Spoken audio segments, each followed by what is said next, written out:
Hello, my fly babies. Hello, my patrons. Hello, my lions living in your new strength. Today is Sunday, and we have a two-layer cake. Our first layer is our routines. Our second layer is our basic weekly plan. The basic weekly plan for Sunday is renew your spirit. It's an all-day affair. That leaves you with one, and that's your routines. We only do the morning routine, the after dinner routine, and the before bed routine today. 3 little routines instead of 5.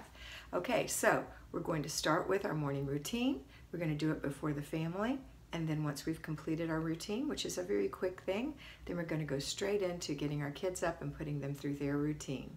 Now, last night you talked about the fact that you may be going to church today, if it's the case with you, so the kids know.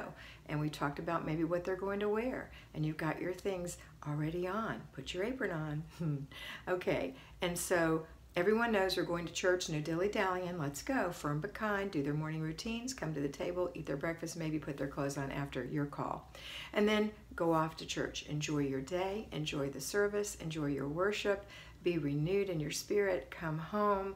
And then have a kind of a family day again, but it's a different, more laid-back, restful day. And it's also the day that you have a nice family dinner. I like to think that you're asking your children to make salad with you or make dessert. Sometimes being involved in the cooking of a meal will get your children to eat that meal, especially if they're small. Maybe snapping the green beans or putting the lima beans in the pot, whatever it is, with your supervision. And if they're older, of course, they don't need your supervision. You can just ask them to do certain things. And then have a nice dinner, and everyone helps clean up after dinner. And then after that, enjoy the day, and then you have your before bed routine. We're going to hit that in just a minute, but before we do, let's talk about this day and the other things that you can do on this day. And one thing is to look at your planner and project forward to at least the middle of next week. What are the things that are going to happen? What meals are you going to eat? What day is Monday for you? Is that your weekly home blessing hour, or are you splitting it up among the days for your children? If so, put that in your planner. What zone is it? Well, we're going to be coming into zone 2 this week, which is the kitchen. So you have 4 days of zone 2. If you don't have clutter in there, which I pray you don't because you've been decluttering and you've been doing a 3 times a day clutter check, then you can actually do 4 deep clean things in there that take 10 minutes or less, or several small things on one day that take 10 minutes or less. 10 minutes or less in your kitchen, 4 days. That's 40 minutes in the kitchen doing some deep cleaning this week. And put those things in your book, okay? And then make sure you've got your routine so you know what they are. If you don't know, write them down, put them somewhere you can see, and follow the routines. Okay, that's it. Now let's talk about the before bed routine. So the before bed routine for the children, what's the week hold for them? Are they going to camp? Are they going to grandma's? Is someone coming over? Do you need to do some prep for that? Do they need to do some prep? That can be part of their before bed routine. So 30 minutes before it's time for them to start getting ready for bed, allowing them about 30 minutes so that when bedtime comes, they're done. That 30 minutes is done. Don't let them dawdle. You get to be the happy cop, right? You get to be the one who oversees it and make sure things are happening on the timetable that's required to get them in bed at their time. Okay, so, and you let them know firmly that is their bedtime. You can be kind, but you must be firm, because if you don't, they will push and push and push and push until you have got their bedtime later and later and later and later.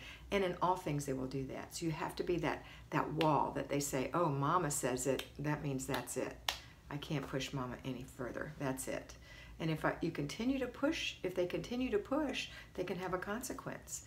And that's perfectly legitimate, firm but kind, okay? Next thing we're going to do is give them that 30 minutes, and then the 5 minutes before, remind them 5 minutes before bed, and then it's time for them to do whatever little job you want them to do, pick out their book, but before they do any of that, pick up their stuff. So if they've been eating, their plates, their forks, their spoons, their cups, whatever, go into the dishwasher or into the sink to be washed by you or them, depending on their age, and put in the holder and put in the dish drain or whatever. Okay, next is pick up their toys, their blankets, their games, whatever, and put them away. Everything has a home. If it doesn't have a home, it doesn't belong in your house. So if you see it out, you have probably can assume that it's not something they love and it's going to be taken away and given to someone who can put it in their home. And that's the kind of conversation you have with the smaller children. And with the bigger ones, you just say, look, if I find it out here after I've told you to pick it up, it's going to be put away and you won't get it back until I'm ready for you to get it back. So I'm warning you now, go ahead and pick it up and put away. You won't have a problem. Okay, whoops, sorry. The next thing we're going to do is they're going to pick out their book, right? They're going to go get their pajamas. They're going to go in the bathroom. They're going to wash their face and brush their teeth. If they're not taking a bath, they're going to wash their face. If they're taking a bath, they can wash their face in the bath or the shower. But brush their teeth, wipe the sink out, hang up the hand towel or the face cloth or whatever they're using. Make sure there's no toothpaste in the sink. Then take their shower or their bath. When they're done, dry off, put on their PJs, make sure their dirty clothes are in the basket. In fact, I would encourage them to put them in the laundry basket before they take their bath, because you know what happens. They'll drop them on the floor and then stand on them wet. Then you'll have wet clothes in the laundry. So encourage the clothes to go into the dirty clothes basket before the bath, and that will take your inspection. Okay. Next is you're going to you know what, when I record these, I record them on my phone, and I just got a reminder that I have a doctor's appointment, but I didn't change the doctor's appointment in my Google Calendar, so it says it's like in a few minutes, but the doctor changed it to this afternoon, so I got distracted and I apologize. Let me get it off of here. Okay, sorry about that. All right, so the next thing we're going to do is make sure that they put their clothes away, right? They've got their PJs on, and then they hang their towel up. Again, remember, I've talked to you about it before. They need a place they can hang it so it can air out. It needs to be within their reach. That's where your compassion, your kindness comes in.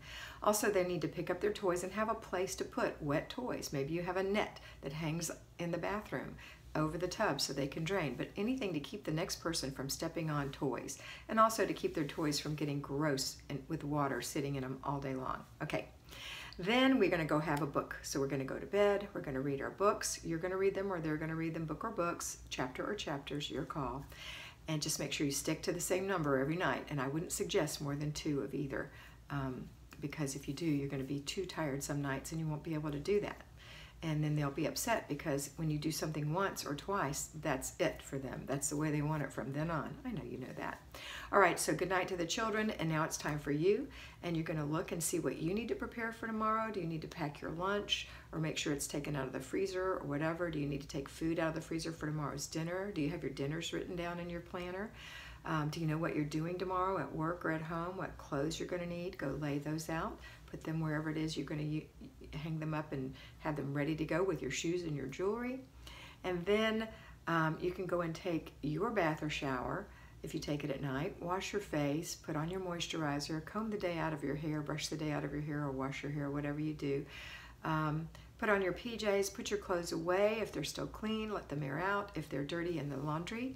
And then go into, wipe your kitchen, make sure you hang your towels up and make sure your bathroom looks tidy. So in the morning you come into a tidy bathroom.